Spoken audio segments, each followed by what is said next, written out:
Bonjour à tous. Pour ceux qui connaissent les évangiles, les récits nous parlant de la vie de Jésus, nous voyons souvent des oppositions entre Jésus et un groupe particulier de la nation juive, les pharisiens.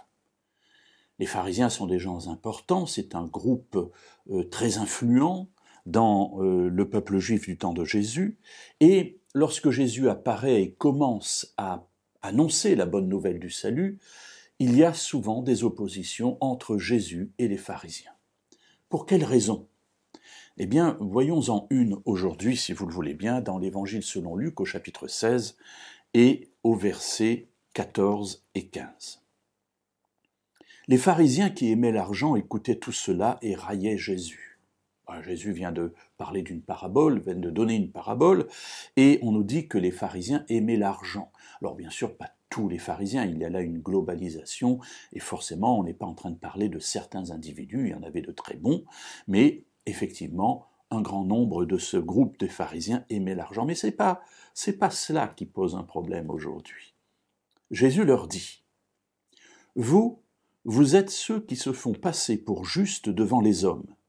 Mais Dieu connaît vos cœurs, car ce qui est élevé parmi les hommes est une abomination devant Dieu. » Alors le problème n'est pas tant ici qu'ils aiment l'argent, bien sûr, ça peut être une difficulté, mais ça n'est pas ça que Jésus souligne.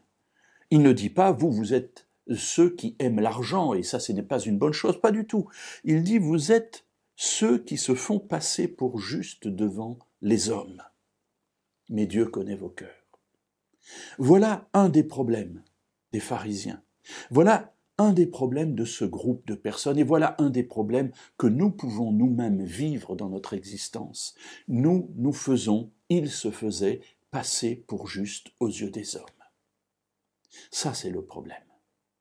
En fait, se présenter comme quelqu'un que nous ne sommes pas, être juste devant Dieu. Et puis Jésus ajoute, Dieu connaît vos cœurs. Mes amis, avant de nous présenter comme justes devant ceux qui nous entourent, mettons-nous simplement devant une glace, regardons-nous, nous connaissons notre cœur, nous connaissons parfois les choses tortueuses qui peuvent s'y trouver. Avant d'être devant ceux qui nous entourent, justes devant eux, mettons-nous sous le regard de Dieu qui connaît notre cœur et abaissons-nous devant lui et devant ceux qui nous entourent.